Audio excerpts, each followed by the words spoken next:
Sa game na to guys, may katrio ko, yung Arlot, tsaka yung Kimi. Tapos may kasama kami dito, random na Atlas. Tingin na nakakatawa yung galawan niya. Kasi siya yung tank, tapos siya pa yung nasa likod palagi. Tumayo yung Atlas. Hindi ko kasi siya matutukan dito ng camera eh. Kasi baka mawala ako sa laro kapag pinukusan ko siya. Basta lagi yan nasa likod kasi napapansin siya nung kasama kong Kimi. Kasi ikaw ba naman mag-Kimi tapos wala man lang nagpo-fronta. Kasi yung Atlas namin lagi nasa likuran. Putik kasing yan.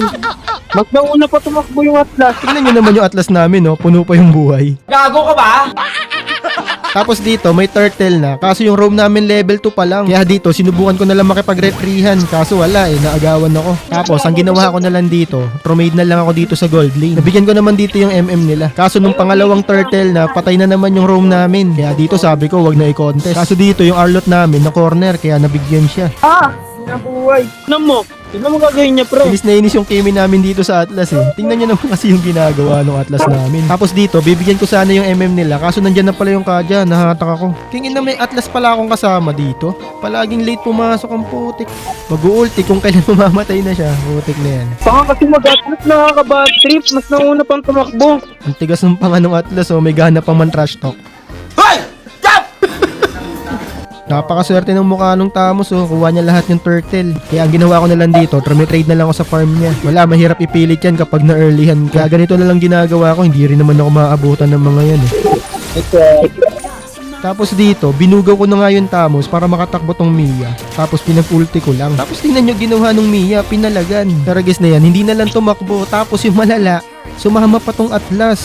Hugok talaga eh, no? Mataba na nga yung Tamos, pinataba pa ng dalawa na to. Oo nga, kapag sumobra kayo, umabot kayo sa limit. Ito yung ko, tapos lumagpas kayo, suntukan talaga. Wala na akong no choice, kundi gamitin tong technique ko. Ang mag-split push. Kaso dito, nakuha na naman nila yung Lord nang walang kahirap-hirap. Tapos dito, mali ko, putik na yan, bigla na lang sumulpot yung Kajo. Mabuti na lang dito, dumating yung Atlas namin. Tapos tignan niyo yung ginawa. Nagpatiwaka yung mokong. Kaya ang tataba ng kalaban dahil dito yo, 0-8 ba naman eh. Tapos guys, tingnan nyo dito kung gaano kalakas yung damage ng Bea sa akin. Oh, putik na yan na damage yan. Parang 2 hits lang ako ng machine gun nyo. Yung inang damage ng Bea, ang putik. Damage pa ba yun? Hype na yan. Tapos dito, inulit niya ulit. Putik na yan. Muntikan niya na ako ma-one hit. Tignan nyo naman yung damage oh. Konti na lang, literal na one hit ka na. Grabe mag-Bea to boy. Kung sino man to. Hype ka, ang lupit mo. Pero syempre, hindi naman kami papayag na matatalo lang kami ng ganun-ganun lang. Kaya panoorin nyo hanggang dulo guys kung paano namin nabaligtad tong laro. Gagawin natin, no? Mag-leader ka? Hindi. Lima lang, pre. Lima lang. Daya. O, pre, o. One.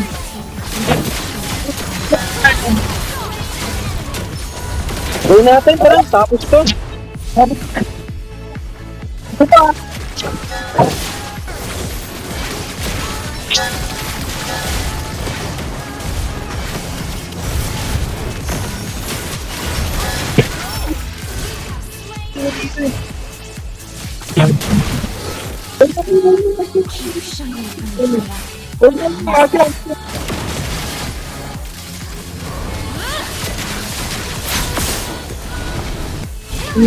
Gago kayo ah.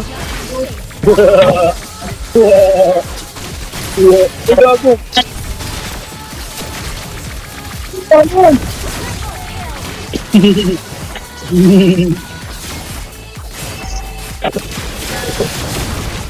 Oh. Yung yung ano. Tara, wala na, Tamos na lang yan.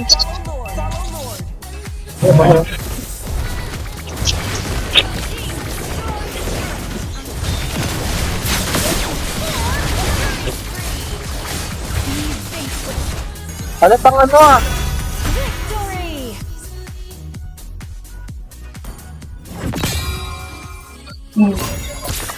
Ba yung BP? Tayo na bago kanina.